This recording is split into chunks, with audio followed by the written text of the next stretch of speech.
IAG Consulting is an organization that's focused on business requirements, definition, and management. And we're really that bridge point between business and technology, helping the business to better communicate what they want to accomplish to the technology organization so that the technology organization, in turn, can better deliver on time and on budget. We set out a pretty good specification for what it was we were trying to do with a system like this. Marketing automation system, you kind of want to do it once. You don't want to be messing around with this thing every couple of years. You want to replace it and then move on. And so we laid out a specification. We wanted it to do 6 or 7 different, very specific kinds of things. And then we went out and we looked at all the different vendors. We looked at 6 or so different vendors that were in this space. And we found that Pardot just had, frankly, the best price performance for the kind of feature set that we're looking for. We were in the process of scaling our lead generation engine significantly, and we weren't able to do it with the existing infrastructure. And so I had a choice. I could either go to a centralized marketing automation system such as a Pardot, or I could invest a tremendous amount in marketing administration support, these other kinds of things, to keep all of the periphery pieces alive. And what we chose to do was really go forward with something like Pardot. How has Pardot improved our sales process? Well, there's 2 kinds of things. One is there's a business intelligence. It's being able to offer to your sales professionals the best intelligence possible, so that if they're sitting there saying, I'm going to need to call Joe, and Joe's a major account, well, what's Joe been interested in on our site? Has Joe been interested in requirements discovery? Has he been interested in training? Like, what other kinds of things? And so it's to be able to offer the sales organization the best intelligence at the point at which they're going to be making contact. The second thing is it's changed the ability to maintain and put in place basic marketing functionality like drip marketing, so that you're continuously making sure that your prospects are warm. You don't have a touch and then they get cold and then another marketing major. You're continuously touching, you're continuously connecting with those people and sending more and more relevant information. So those are all important things, because at the end of the day what you're trying to do is making sure that a more qualified lead goes over to that sales organization, so that you're making sure that what goes into that sales funnel is far more qualified. Therefore you're moving the lead to opportunity ratio up significantly. Your opportunity to close ratio hopefully stays the same, and you end up with more dollars at the end of the day. The nice thing about Pardot is that I don't have to manage it all that much. It's something, it's an engine I've turned on in the background, doesn't take a lot of care and feeding, and we run a very, very lean marketing organization. I cannot free up a half-dozen people to maintain the system and keep it going.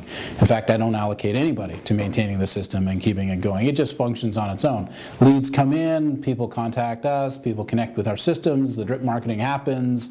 It's all very, very automated. There's 2 phases of service that you got to be concerned about when you're buying something like this. One is the initial phase of implementation, and fantastic, absolutely fantastic. Through that initial phase of implementation, well, they had dedicated people assigned to us.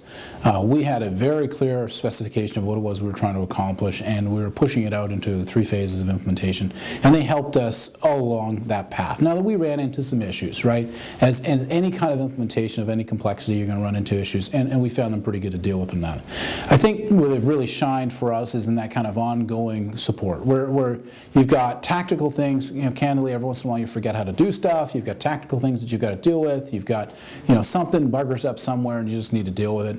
And you're basically interacting with their general support organization. And I found they're pretty good. They're getting back, and you send an email and you say, here's what's going on. They're diagnosing, getting back to you in about a half an hour or something like that. Sometimes 15 minutes, sometimes 20 minutes, sometimes half an hour. But I found that that's extremely good, and they've been very good about diagnosing issues that have been happening on their end sometimes. Hey, stuff happens. Diagnosing issues that are happening on their end sometimes, and being able to resolve those issues. I think the big things that you've got to look at are what are you trying to accomplish from a business perspective? And from our business perspective, what we're trying to get to is a single center of truth for all information on a prospect. Okay, so I wanted to separate and very clearly delineate the marketing systems from the sales systems. The sales guys own Salesforce.com, the sales system was ACT at the time when we came into this thing, and marketing owns Pardot. And so within Pardot, you've got a single center through which you're driving your marketing activities and through which you're driving your interaction with your prospects. The second critical issue that you want to focus on is you want to say, how does this thing make the customer experience better? Because it's one thing to be capturing information, and there are many tools that can capture the information, but how do I make the experience of a customer better and interacting with the information that's available to us on the site? Are they able to emulate a single sign-on? Are they able to, once they filled out a form, are they going to be presented with the same form over and over and over again? Or are we able to implement things like intelligent forms and things like that, which make the customer experience of gathering information from IAG better? Those are some big things that we were looking for when we're trying to implement this thing. And I'm also going to recommend to people that they sit down and say, what's your business process going to be as you're trying to implement these things? If you're going to implement drip automation, it sounds easy, but you've got to stop and figure out what the rule sets are associated with that. What do you want to accomplish with these things? And it's important to think some of these things through. Not to the nth degree, but at least think it through far enough that when you come in and you say, how am I going to implement in this system versus this versus this, it really starts to separate the wheat from the chaff, the less capable systems from the more capable systems.